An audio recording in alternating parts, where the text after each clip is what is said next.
Well, it's taking center stage in people's lives, and now it's taking center stage in the governor's race in New York. Critics putting the Democrat incumbent, Governor Kathy Hochul, on full blast after yet another violent attack.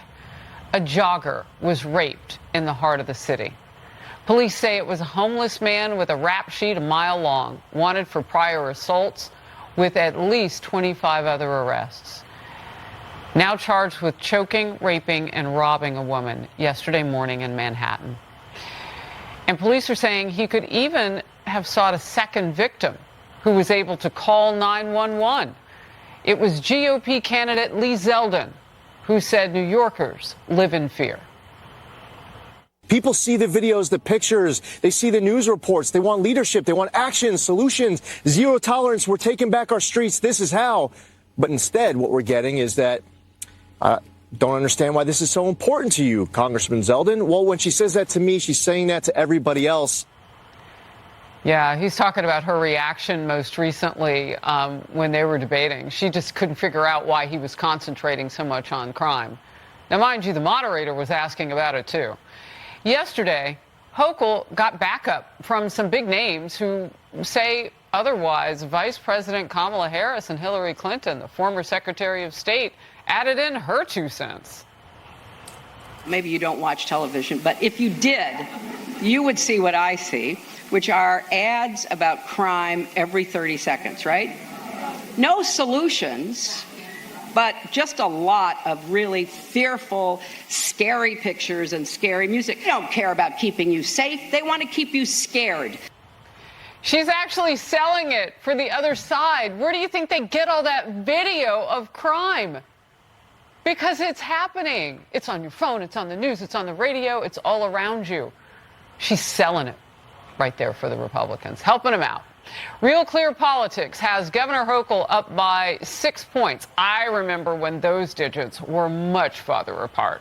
Jason Rantz, Seattle KTTH radio talk show host. Jason.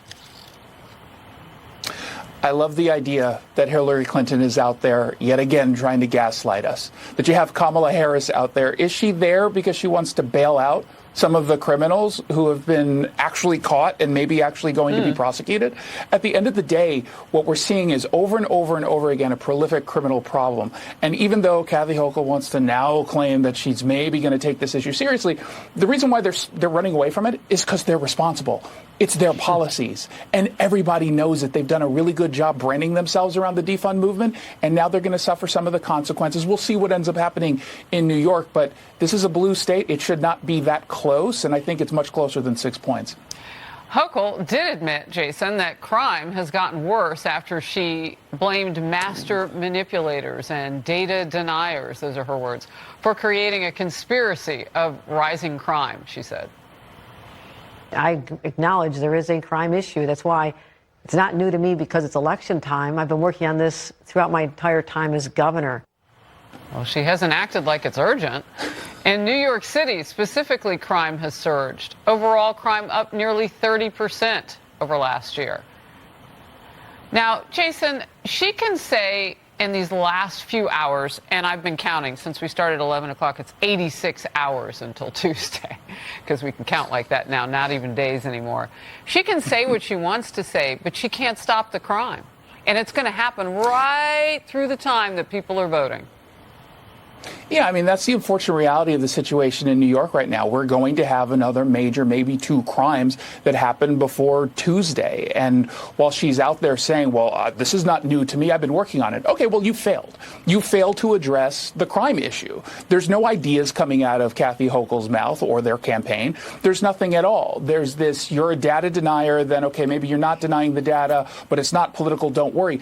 You've still not actually given us any solutions, whereas you have Lee Zeldin out there actually talking about things. And the thing is, this is actually really easy to come up with some solutions. Get away from some of the reforms you made. Just repeal them. Stop going forward with this cash bail ban. And the governor is the only person who can yank Alvin Bragg, the liberal district attorney of New York City, out of his seat. You know, they don't have a recall process here in New York. So, you know, that person actually really could change things. It's his soft on crime, you know, basically infection throughout the prosecutorial process here in New York City. It's everywhere now. The governor could stop that. Even the liberal media are hitting Governor Hochul and the Democrats on crime. Watch this. The fact that Lee Zeldin is doing so well, I think, is reflective of two things. One, his messaging on crime, and more importantly, he's taking it to New York City, where he needs to, if he was to pull it off, around 35% of the vote. He's staying in New York City and talking to voters about crime, specifically subway crime. You can't tell people that it's safer based on stats when they're afraid to go on those subway platforms.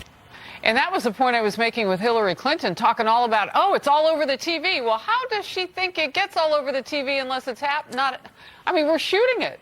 It's video. It's real. Exactly. And that's the strategy I just don't quite understand. I understand if you're talking about data points that no one actually knows about, right, and can't actually feel. But if you are a New Yorker who's literally terrified to go on a subway platform and then to come out and say our subways are safe, don't worry, it's just, 6 crimes a day, to say that it's not really an issue, they're trying to scare you. People are scared because of their experiences, not because of what they're seeing on TV. What they're seeing on TV is a reflection of the reality of living life, frankly, not just in New York, but in these Democrat-run cities and states across the country. Yeah. Well, and it's not even tourism season yet. I wonder what the governor will say at that point, if she prevails. Remember, 6 points, they're almost at the margin of error now. And it was double digit. She has come down in a mighty way. Well, let's get to this. Another sticking point for Democrats that they haven't wanted to talk about, parents. And parents are taking out their frustrations on voting day. Many of them have voted already. 32 million Americans have already voted, early voting, some of them in person. Politico with the headline, your kid's school is a midterm battleground. Democrats trotting out teachers union leaders on their trail to push their tickets.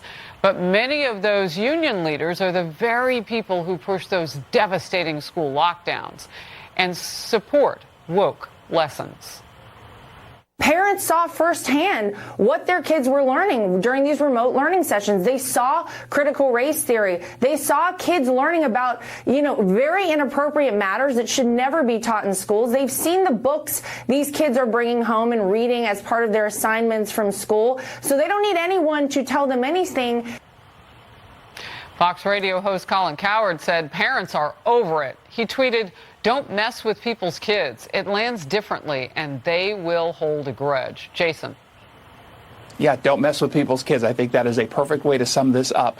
And if you are going to experiment with different kind of curriculum, stop pretending that the parents are wrong to ask questions and to express some concern. And when it comes to COVID policies, how about this? And I know that this is shocking and maybe controversial.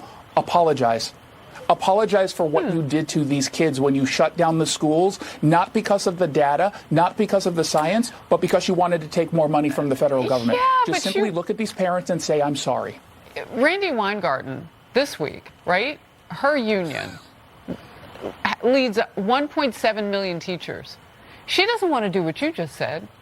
She doesn't want to apologize. She wants a different A word. She wants amnesty for people who made the terrible decisions that put our children back years and years and years in math and reading. Your last quick thought.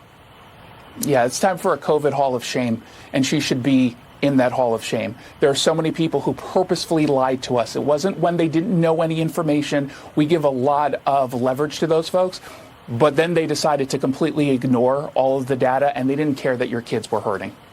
The science. Jason Rantz, thank you very much. Good to have you in focus. Thanks. Fuel companies sounding the alarm now over a dire